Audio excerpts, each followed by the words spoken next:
एक ऐसा केस जिसे सुनकर आप लोगों के रोंगटे खड़े हो जाएंगे।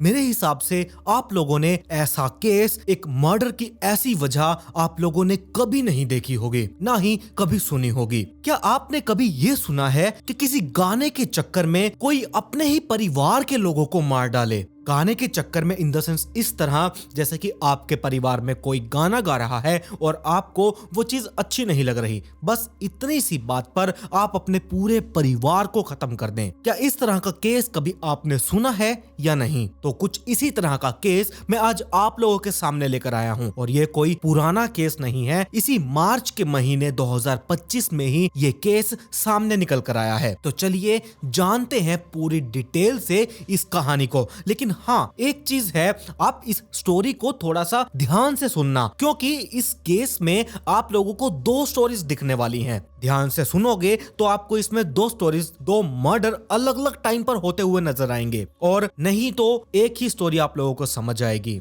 तो आप लोग ये बताना कि जो पहले कांड हुआ था वो भी क्या इसी शख्स ने किया था? अब वाला तो साफ पता चल रहा है, लेकिन पहले वाले कांड का क्या, उसका तो कभी खुलासा ही नहीं हो पाया। तो चलिए जानते हैं पूरी स्टोरी के बारे में डिटेल से। ऐसे ही चैनल पर बने रहिएगा। ये कहानी है उत्तर प्रदेश के जिला सहारनपुर का एक थाना लगता है गंगो, और गंगो थाना क्षेत्र का एक इलाका लगता है गांव सांगाखेड़ा। दरअसल सांगाखेड़ा का रहने वाला एक भारतीय जनता पार्टी के युवा मोर्चा का युवा अध्यक्ष, जिसका नाम योगेश रोहिला होता है, ये अपने छोटे वाले बेटे को जब भी देखता था तो इसे खुद से घुटन महसूस होती थी। उसे देखकर ये अजीब सी इसे परेशानी होती थी। ये जब भी उसे देखता था वो अपनी पत्नी के ऊपर गुस्सा करने लगता था। पत्नी से साफ साफ कहा करता था कि इसे साफ साफ देखकर ऐसा लग रहा है कि ये मेरा बेटा है ही नहीं। मैं किसी न किसी दिन इसका डीएनए टेस्ट करवा कर ये हकीकत भी जरूर सामने लेकर आऊंगा। इस तरीके की मीडिया में एक रिपोर्ट आती है, और जब ये बार बार अपनी पत्नी से इस तरीके से बात करता है तब उसकी पत्नी से कई बार इसकी लड़ाई झगड़े भी होते हैं। पत्नी साफ साफ कहती है कि तुम्हारे मन में कुछ फितूर है, तुम ही गलत सोच को बार बार लेकर आते हो, अपने ऊपर उसे हावी होने देते हो, तुम्हारे माइंड में इतनी गंदगी भरी हुई है, तभी तुम मेरे ऊपर इतना शक करते हो, और तभी इसी कारण तुम्हें सिर्फ गंदा ही दिखाई देता है। पति और पत्नी में जब किसी बात को लेकर कहासुनी होती है, खास तौर पर तब जब बात बिगड़ती है 21 मार्च 2025 को, इसने अपनी पत्नी की चोटी को पकड़ा। चोटी पकड़ने के बाद वो घर से बाहर निकला और घूमने लगा। गुस्सा करता है, उसे पीटने लगा। पत्नी गिड़गिड़ाने लगी। उसने कहा ऐसा मत करो, बाहर के लोग सब लोग देखेंगे तो क्या होगा। तो ये बात हुई, तब पति थोड़ा सा शांत हुआ। शांत हो जाने के बाद फिर से जैसे घर में कुछ हुआ ही नहीं था, सब कुछ मामला शांत हो चुका था। इसके बाद अगली तारीख आई 22 मार्च 2025। यहाँ पत्नी की जुबान पर एक भजन था। वो पत्नी कुछ भजन के बोल गुनगुना रही थी, बार बार ये लाइन गा रही थी, मैं तो शाम की दीवानी हुई। इस तरह से वो गुनगुना रही थी। जैसे ही ये आवाज, ये लाइन उसके पति योगेश रोहिला ने सुनी, तब उसे गुस्सा आने लगा। उसने कहा तुम कुछ भी करो, लेकिन इस लाइन को, इस भजन को बिल्कुल मत गुनगुनाओ। पत्नी यहाँ शांत हो गई, पत्नी चुप हो गई। अब यहाँ 22 तारीख को पति को घर पर ही रहना था, लेकिन जितनी बार भी इन दोनों पति पत्नी का एक दूसरे से आमना सामना हो रहा था, उतनी बार ही इसकी पत्नी के मुंह में वही गीत, वही लाइन गुनगुना रही थी। लगातार ये सुनकर उसके पति को गुस्सा आ रहा था। लगभग 1 से 1:30 बजे के आसपास का टाइम था। इसके 3 बच्चे हैं, एक बेटी 2 बेटे। वो गांव के ही एक स्कूल में पढ़ते हैं। वहां से जब उन बच्चों को 1:30 बजे के आसपास वो लेकर आया, वो पत्नी उसी भजन की लाइन को फिर से गुनगुना रही थी, जिसे देखकर उसे बहुत ज्यादा गुस्सा आने लगा। मेन गेट को उसने बंद किया। मेन गेट बंद करने के बाद तीनों बच्चों को और पत्नी को लेकर वो ऊपर वाले कमरे में पहुंच गया। उसके बाद फिर वो अपनी पत्नी से लड़ाई झगड़ा करने लगा। छोटे वाले बेटे पर तरह तरह की बातें भी करने लगा। पत्नी से बहुत गुस्सा हो चुका था। इसी बीच में गुस्से में आया योगेश रोहिला। वो अपने कमरे में गया। कमरे में जाने के बाद अपनी ही रखी हुई एक पिस्टल गन निकालता है, और वो उसे निकाल कर खड़ा हो चुका था। योगेश अपनी पत्नी से ही कहने लगा, आज मैं तुम्हें नहीं छोड़ूंगा, आज मैं तुम्हें मार डालूंगा और साथ साथ बच्चों को भी मार डालूंगा। इनमें से एक भी जिंदा नहीं बचेगा। जब इस तरह की बात पत्नी ने सुनी, क्योंकि यहाँ उसकी पत्नी ने योगेश का इतना भयानक रूप आज तक नहीं देखा था, पत्नी गिड़गिड़ाने लगी, पैरों में जाकर बैठ चुकी थी। उसने कहा, आज मुझे माफ कर दीजिए, हम लोग इसके बाद ऐसा कुछ नहीं करेंगे, कोई गाना, कोई गीत, कोई भजन कुछ नहीं गुनगुनाएंगे, बस मुझे माफ कर दीजिए। लेकिन यहाँ योगेश रोहिला के ऊपर खून सवार हो चुका था। सबसे पहले उसने गोली चलाई अपनी पत्नी पर। पत्नी कदमों में पड़ी हुई थी और इसी बीच जो पहली गोली चली, वो पहली गोली सर के बिल्कुल बराबर से निकली और वो सर के काफी गहरे जख्म करती हुई वो गोली पार हो गई। इसके बाद यहाँ उसकी पत्नी बेहोश होकर जमीन पर गिर चुकी थी। जब ये चीख पुकार मची, तब इसी बीच में पास में रहने वाला एक चाचा का लड़का जिसका नाम अक्षय भी शोर को सुनने के बाद वो मौके पर योगेश रोहिला के घर पर पहुंचा। बच्चे भी जोर जोर से चीख रहे थे, चिल्ला रहे थे और ये कह रहे थे कि पापा ऐसा मत करो, हमें मत मारो। लेकिन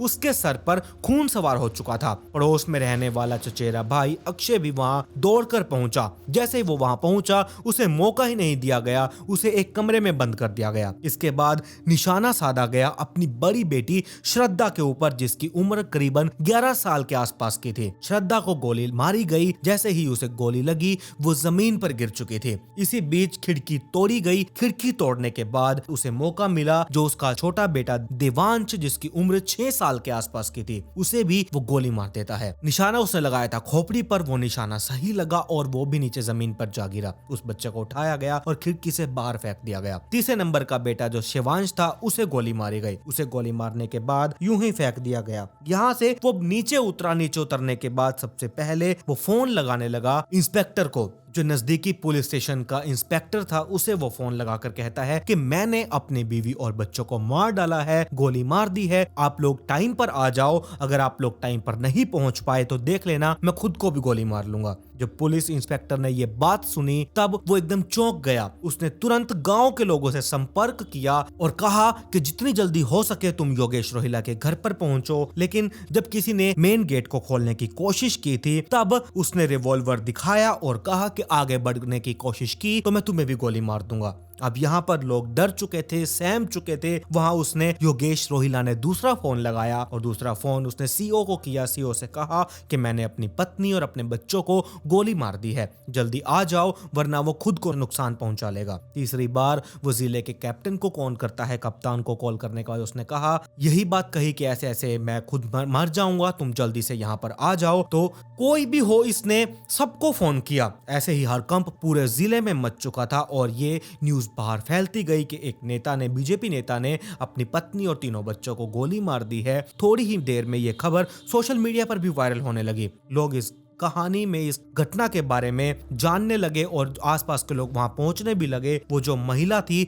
उसे उठाया गया, उसके बाद बच्चों को उठाया गया और हॉस्पिटल ले जाने लगे। लेकिन ये उसी टाइम ही पता चल चुका था, जो बेटी है वो तो उसी टाइम मर चुकी है और जो बेटे हैं उन्हें हॉस्पिटल ले जाया गया, वो हॉस्पिटल में ले जाकर ही मर चुके थे। और जो यहाँ पत्नी, जिसका नाम नेहा है, पत्नी जिंदगी और मौत की जंग लड़ रही है, उसका इलाज चल रहा है। दरअसल पुलिस ने जब इसके बारे में जानने की कोशिश की तो कहानी शुरू हुई साल 2006 से। योगेश रोहिला की साल 2006 में सहारनपुर के अंबेटा के रहने वाली एक लड़की है रेखा, वो पेशे से शिक्षा मंत्री थी। उससे योगेश की शादी कर दी गई थी। इनकी जिंदगी ठीक ठाक चल रही थी। लेकिन टोटल मिलाकर ये 5 बहनें और अकेला ये भाई था। इसके पिता रमेश रोहिला और इसकी माँ बाला रोहिला। योगेश की बहन की शादी को लेकर इसके पिता और योगेश के बीच में कुछ लड़ाई झगड़ा होने लगा। लड़ाई झगड़ा कुछ ज्यादा बढ़ चुका था। लड़ाई के कुछ दिन बाद ही ये तारीख आई 21 नवंबर 2007 की। लेकिन अचानक ही इसके परिवार के ज्यादातर लोगों की तबीयत खराब हो चुकी थी। इसकी पत्नी मायके में गई हुई थी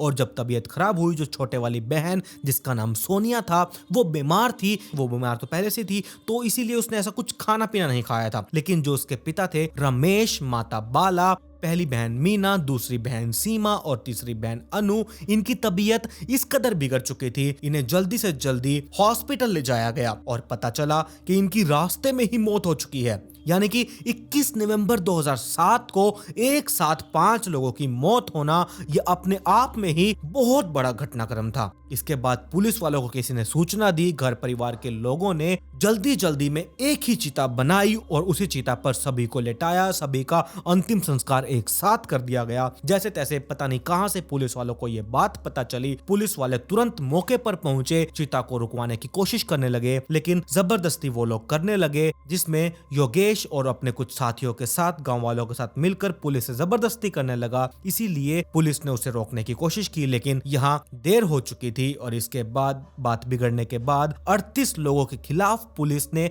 एफआईआर दर्ज की और यहाँ पर पोस्टमार्टम करने का टाइम ही नहीं मिल पाया। लेकिन इसमें यह शक जताया गया कि योगेश ने ही अपने परिवार को जहर देकर मार दिया था। हालांकि ये सबूत, ये बात कभी पुख्ता ही नहीं हो पाई और कोर्ट ने इस केस को क्लीन चिट दे दी थी। लेकिन इसने पुलिस पर हमला किया था और 38 लोग इसमें शामिल थे और जो डेड बॉडीज थी वो खुर्द-बुर्द कर दिया था, उन्हें खत्म कर दिया था। ये केस आज भी शायद चल रहा है और टाइम जैसे थोड़ा आगे बढ़ा, साल 2009 के आसपास की बात है। इसकी जो पत्नी थी रेखा, जो कि पेशे से शिक्षा मित्र होती है, उसकी तबीयत कुछ ज्यादा ही बिगड़ने लगी और पत्नी की भी मौत हो गई। कुछ टाइम और बीता, यानी कि पहली पत्नी की मौत 2009 में हो चुकी थी, फिर 2012 का टाइम आया और योगेश की शादी हुई एक और जगह, और वो जगह थी कैराना की रहने वाली लड़की नेहा। उससे योगेश रोहिला की शादी कर दी गई। टाइम आगे बढ़ता रहा और नेहा को 3 बच्चे हुए। एक का नाम रखा गया श्रद्धा, दूसरे का नाम रखा गया देवांश और तीसरे का नाम रखा गया श्रीवांश। लेकिन कुछ महीनों से घर की स्थिति कुछ ऐसी चल रही थी,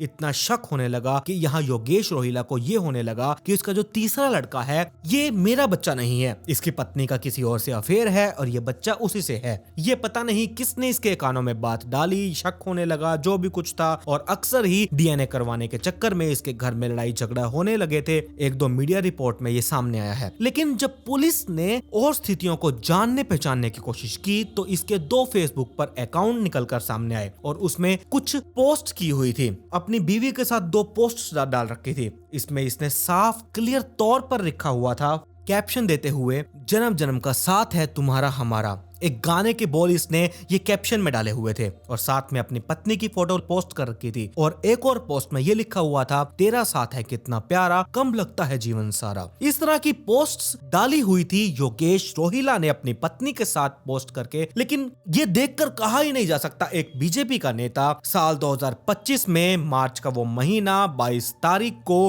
अपनी पत्नी और 3 बच्चों को वो गोली मारकर मौत के घाट उतार देता है। हालांकि 3 बच्चे तो मर चुके हैं, लेकिन पत्नी जिंदगी और मौत की जंग लड़ रही है। पुलिस ने पूछताछ की तो ये पता चला कि मुझे अपनी पत्नी के चरित्र के ऊपर पूरे तरीके से शक है। उसकी पत्नी का किसी न किसी से अफेयर चल रहा है। ये गाने वाली बात आई तो उसने ये कहा, जिस लड़के से ये प्यार करती है, जो लड़का इससे प्यार करता है, उसे प्यार से ये श्याम बुलाती है, तो इसीलिए वो बार बार मुझे चिढ़ाने के लिए मैं राधा हुई दीवानी शाम की, इस तरह से वो बार बार बोल रही थी। तो उसे शक होने लगा कि वो जानबूझकर उसे चिढ़ाने के लिए ये लाइन बार बार बोल रही है। इसीलिए उसे गुस्सा आया तो इसीलिए उसने गोलियां चला दी। फिलहाल पुलिस वाले इस केस की अभी इन्वेस्टिगेशन में जुटे हुए हैं, हर एक पहलू को और खंगालने की कोशिश में लगे हुए हैं। पूरे इलाके में, पूरे प्रदेश में ये तो खबर फैल ही चुकी है। एक पिता ने अपने 3 बच्चों को मौत के घाट उतार दिया और पत्नी को कुछ इस तरीके से मारा कि वो जीवन और मौत के बीच में जूझ रही है। तो बस ये थी पूरी कहानी। अब आप लोग खुद थोड़ा सा नोट करें। एक तो ये कहानी थी कि इसने